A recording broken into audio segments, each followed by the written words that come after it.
Assalamualaikum warahmatullahi wabarakatuh. Terima kasih atas kesempatannya.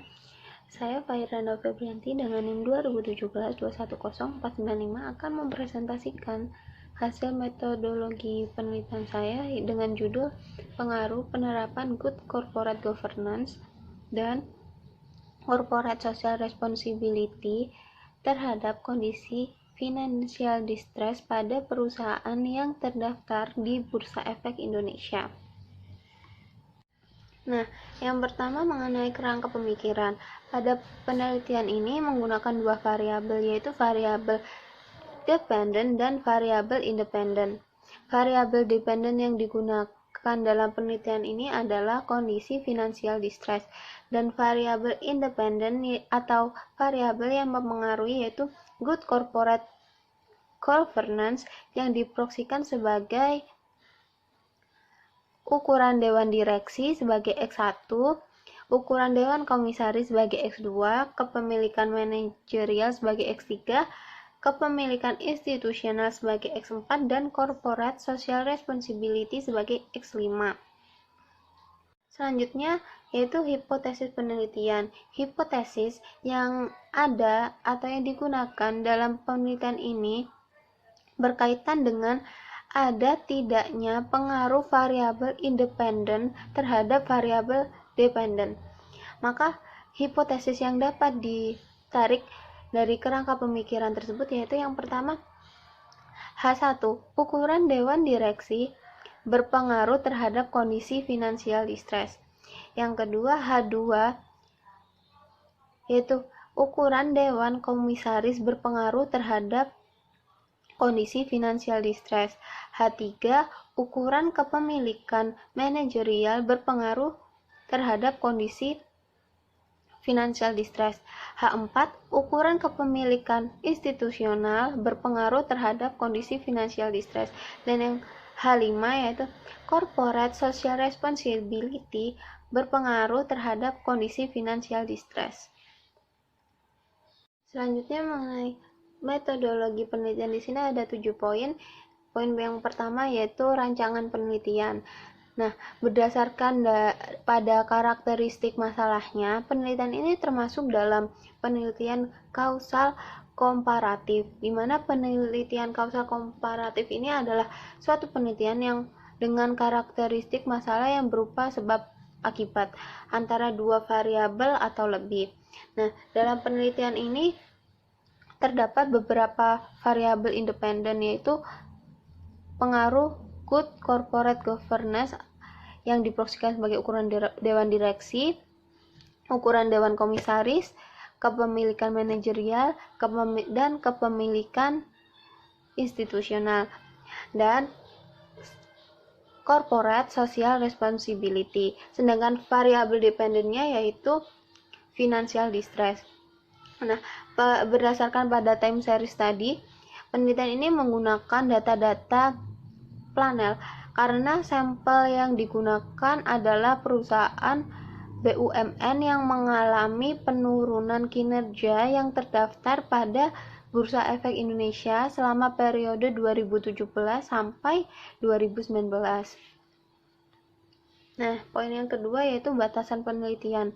Nah, di sini saya membatasi variabel bebas yang digunakan, yaitu pengukuran faktor yang mempengaruhi kondisi financial distress dengan menggunakan good corporate governance terdiri dari ukuran Dewan Direksi, Dewan Komisaris, kepemilikan manajerial, kepemilikan institusional, dan corporate social responsibility.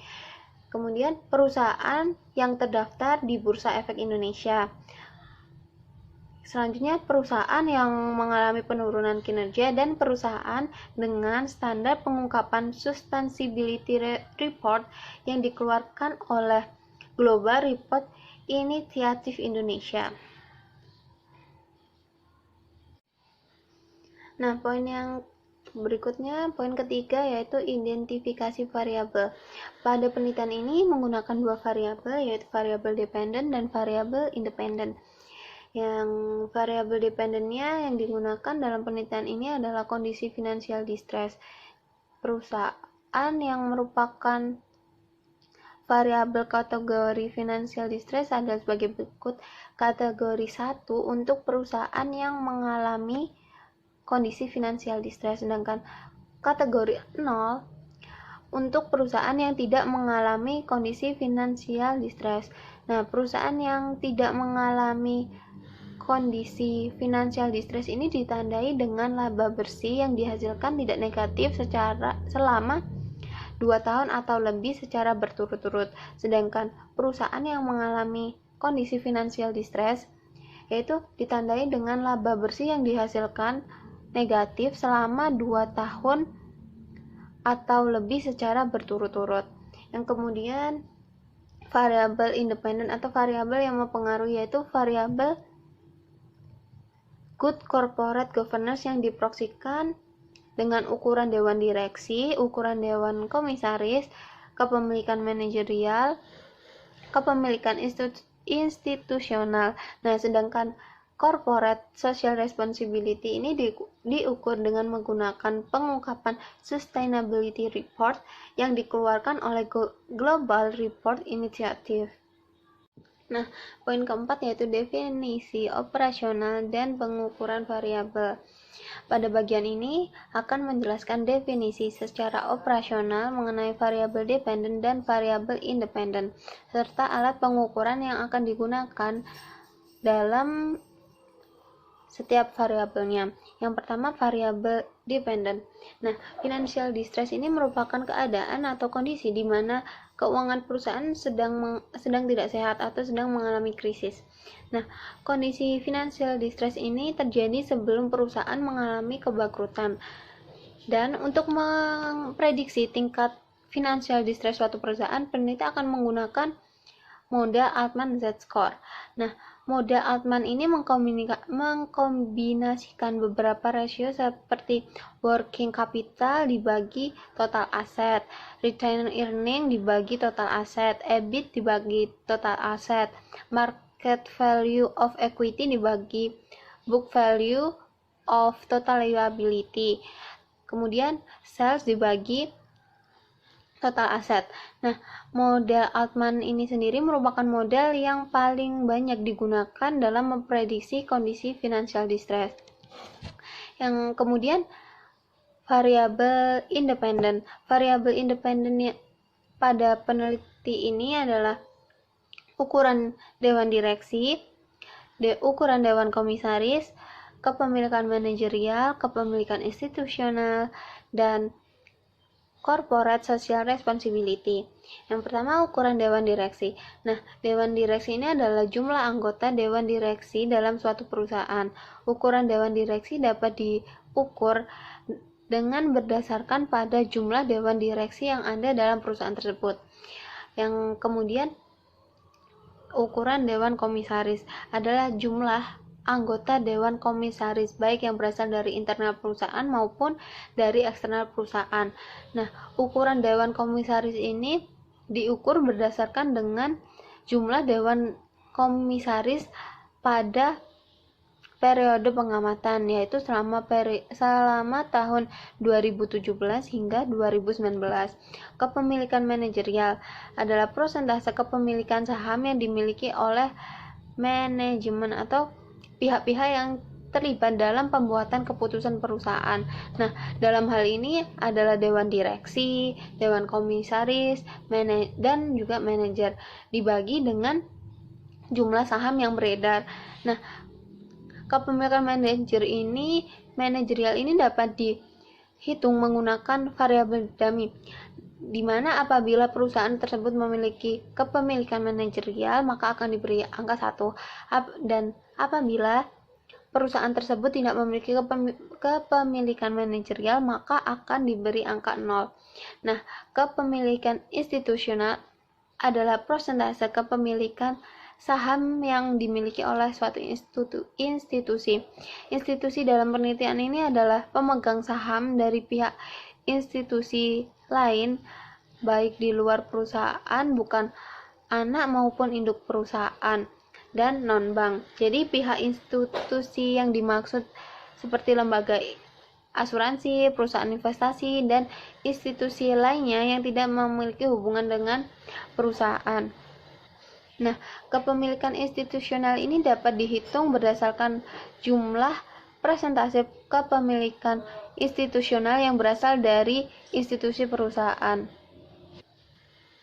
Kemudian, corporate social responsibility adalah sebuah komitmen perusahaan atau dunia bisnis untuk berkontribusi dalam pembangunan ekonomi yang berkelanjutan dengan memperhatikan tanggung jawab sosial perusahaan serta menitikberatkan pada keseimbangan antara perhatian terhadap aspek ekonomi, sosial, dan juga lingkungan. Nah, selanjutnya poin kelima yaitu populasi, sampel, dan teknik pengambilan sampel. Populasi pengambilan sampel pada penelitian ini adalah menggunakan sampel pada perusahaan yang menggunakan standar pengungkapan Sustainability Report yang dikeluarkan oleh Global Report Initiative. Nah, sedangkan teknik pengambilan sampel yang digunakan dalam penelitian ini adalah purposive sampling, yaitu teknik pengambilan sampel dengan kriteria tertentu untuk mendapatkan hasil yang representatif. Kriterianya adalah sebagai berikut. Yang pertama, perusahaan yang menggunakan standar pengungkapan Sustainability Report yang dikeluarkan oleh Global Report Initiative dan terdaftar pada Bursa Efek Indonesia dan sedang mengalami penurunan kinerja. Yang kedua, perusahaan yang menerbitkan annual report di Bursa Efek Indonesia. Yang ketiga yaitu perusahaan yang menggunakan satuan mata uang rupiah dalam laporan keuangannya. Nah, selanjutnya poin ke-6 yaitu data dan metode pengumpulan data. Penelitian ini menggunakan data sekunder yang diperoleh dari database Bursa Efek Indonesia dengan kriteria yang telah dijelaskan pada penjelasan sebelumnya. Data yang digunakan dalam penelitian ini adalah data kuantitatif, di mana variabel good corporate governance dan corporate social responsibility ini menggunakan pengukuran data time series. Sementara kondisi financial distress ini menggunakan skala pengukuran cross section. Nah, berdasarkan sumbernya, maka skala pengukuran dalam penelitian ini menggunakan data polling karena menggunakan kombinasi antara data runtut waktu dan data silang tempat. Berdasarkan metode pengumpulan data, penelitian ini menggunakan data sekunder tahunan diperoleh menggunakan teknik pengumpulan data dokumentasi yang didapat melalui publikasi laporan tahunan yang dilakukan oleh perusahaan yang mengalami penurunan kinerja dalam kurun waktu 2017 sampai 2019 di website www.idx.co.id dan perusahaan dengan pengungkapan Sustainability Report yang dikeluarkan oleh Global Report Initiative Indonesia di website www.globalreporting.org. Nah, selanjutnya poin ketujuh yaitu teknik analisis data. Untuk membuktikan hipotesis yang diajukan dalam penelitian ini, maka akan dilakukan pengujian menggunakan teknik analisis deskriptif dan uji statistik. Nah, analisis deskriptif ini digunakan untuk memberikan informasi tentang gambaran atau deskripsi dari suatu data yang dilihat dari rata-rata, standar deviasi, nilai maksimum, nilai minimum dari tiap variabel yang akan digunakan dalam mode penelitian ini. Standar deviasi, nilai minimum, dan nilai maksimum menunjukkan persebaran data, sedangkan nilai rata-rata menunjukkan nilai rata-rata dari yang bersangkutan. Nah, hasil dari analisis ini dapat diperoleh gambaran umum variabel yang diamati, yaitu good corporate governance dan corporate social responsibility. Yang kedua, uji statistik. Nah, analisis ini menggunakan teknik analisis regresi linear berganda. Analisis regresi berganda adalah hubungan secara linear antara dua atau lebih variabel yaitu X1, X2 sampai Xn, dengan variabel dependennya yaitu Y. Analisis statistik yang digunakan untuk mengetahui arah hubungan antara variabel independen dan dengan variabel dependen, apakah pada masing-masing variabel tersebut berhubungan positif atau negatif. Nah, setelah memasukkan variabel pada persamaan yang digunakan, selanjutnya melakukan tahapan pengukuran. Yang pertama, uji simultan atau uji F. Nah, uji simultan ini digunakan untuk menguji apakah secara simultan good corporate governance dan corporate social responsibility ini secara signifikan mempengaruhi kondisi financial distress atau tidak. Yang kedua, uji parsial atau uji T. Nah, yang dilakukan yang pertama pada ukuran dewan direksi dan ukuran dewan komisaris. Yang kedua, pada kepemilikan manajerial, kepemilikan institusional, dan corporate social responsibility. Sekian presentasi dari saya, kurang lebihnya mohon maaf. Wassalamualaikum warahmatullahi wabarakatuh.